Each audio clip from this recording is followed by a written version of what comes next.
There you go. I was nodding my head thinking what a great idea that is. Sorry, let me get to my notes here, which of course I lost.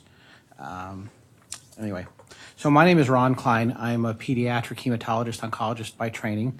I am a medical officer at the Center for Medicare and Medicaid Innovation, and I'm the clinical lead for the oncology care model.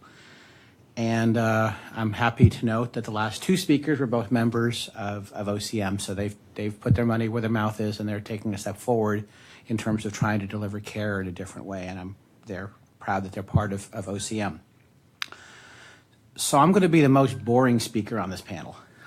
Everybody here is talking about high-performance teams and interdisciplinary care and how you work together, and I'm going to talk about how you pay for that. I think Larry Shulman, early yesterday morning, talked about the fact of how we deal with workforce issues, and we're not going to have more people. And I think he sort of ended with one slide, which was we need to be more efficient at what we do. And I would just point out that the way we are paid, the way commercial insurance, the way Medicare chooses to pay for things, affects how we provide the services. And I'm going to give you just a couple of examples. I work in a pediatric ER from time to time.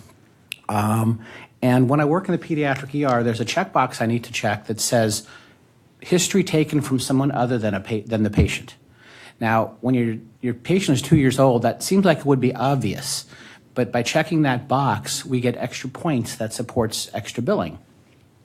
When you have somebody come in, they don't have respiratory issues, there's a checkbox that says, I looked at the pulse ox, was done, it was 100%, I didn't think there needed to be any management for that oxygen saturation of 100%, but that gets you extra points to the billing. Similarly, if a kid is jumping up and down in the bed and hits his head on the dresser, which is a common pediatric ER complaint, I need to do a family history because that's how we get paid. So there are a lot of different ways we get paid that are inefficient use of our time, but we use them to be paid. And I will sort of bring it back to oncology, and at a facility where I used to work or do work, and I'm being intentionally vague to protect the facility, we have to have 4 problems every time we see a patient because that gets us to a level 5 visit. So that leads to such insightful problems as patient at risk for anemia, who's getting myelosuppressive chemotherapy, assessment, hemoglobin 12, plan, continue to monitor CBC. That's one problem. Same is true for thrombocytopenia, same is true for nausea and vomiting, same is true for a whole host of different things. That gets us to our 4 problems, that gets us to a level 5 visit. You're shaking your head, but that's the way it's done. So that's an inefficient use of our time, but it's done that way for billing. But I think what I pointed out yesterday is that the payment system is changing. And so this world that we've lived in before, which was fee for service, how do we get paid for every service we provide, is changing to one where we're looking at episode-based bundled payments, prospective payments, however you want to characterize them. You can look at ACOs, you can look at the oncology care model, you can look at the joint replacement model, you can look at primary care models, and we're changing to that model. And I would submit as a physician, not wearing my CMS hat, that I think that's a better world for all of us. Because I'd much rather have someone say, here's a fair price, take care of this patient the best you know how, with all the variability that patient brings to their care, and rather than micromanaging whether you use, Zofran or Amend, for this patient. And I think that as the payment system changes, EMRs will change. I think one of the criticisms of EMRs is that they're primarily billing system instruments. They were developed for that purpose, not for patient care. And I think once our payment system changes, once our billing system changes, our EMRs may change and become more patient-centric because it won't be about capturing everything that gets you the extra point that justifies your level 4, your level 5 visit. I think also, we heard a lot yesterday about things that oncology practices are doing that save money, that are good for patients. And they are, in our current fee-for-service world, they are revenue loss. And in a future world, they will be a revenue gain.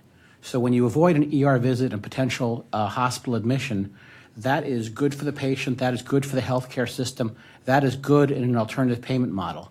In a fee-for-service model, you're losing revenue. And so I think once we change a lot of these time-saving things like Penny and other sort of electronic PROs that we talked about will become positive things. So those phone calls you avoid, those ER visits you avoid, will become positive things. And I would just if you want to look at the future world in terms of progress notes, I always say that in my next life I want to come back as a surgeon.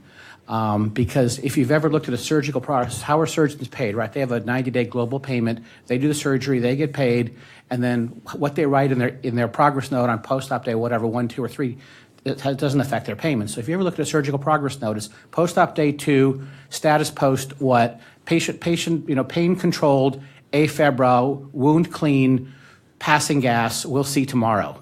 I mean, that's the surgical progress note, and that's probably relevant. And that's the world that we may get to, as John was alluding to, once we no longer pay for everything you write on a progress note.